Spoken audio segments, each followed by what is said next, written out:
We here at the news, and I'm quite sure I don't have the credentials to speak on behalf of an entire profession, but I'm going to do it anyway, love a good story. Everybody loves a nice, uplifting tale about a puppy climbing a tree to save a cat that saves babies when they watch the news, but every once in a while we get to fire up some real bells and whistles to scare the living bejesus out of you. Today I got a real hot one to roll with, so sit back and prepare to hear about our imminent doom. You know, usually we reserve this crisis cam for when stuff is getting blown up or when Kim Kardashian buys a new sweater. But today I'm bringing out the big guns to really make sure you're frightened. No, there's not an escaped convict on the loose in your neighborhood, but if that scares you even more about what I'm about to tell you, then go ahead and believe that as well. It would also be terrifying if some infectious disease would let loose from a top secret government lab, but that didn't happen either. This week's terrifying news comes from none other than the world's most dangerous attention whore, North Korea. You know, I thought we were cool, Kim Jong Un. I mean, we sent our best diplomat, Dennis Rodman, and look at how much fun you two had. Basketball. Kim is a big fan, but that was just the beginning.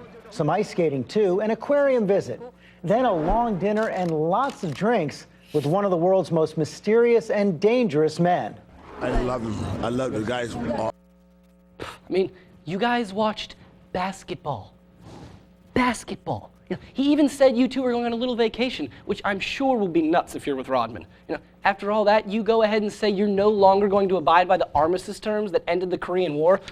You know, their party newspaper put it very bluntly: the time for final showdown has arrived.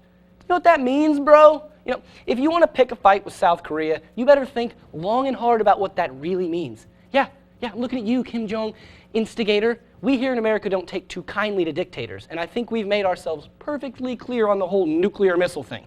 You know, I know you're dealing with international financial sanctions and a couple of your officials got blacklisted, but this isn't the proper way to get what you want.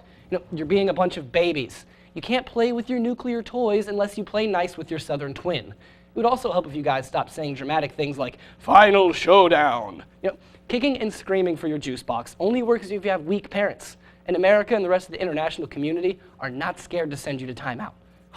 At least I can say it looks like the American government is trying to avoid any real conflict, but Korea is usually all talk anyway. So for now, I guess we're going to have to shut down the crisis cam until we hear of an imminent threat.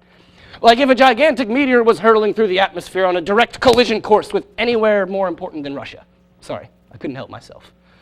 Now that we can all breathe easy, join me after the break for a little Greek chat with Zan and Halsey. I probably won't understand half their lingo.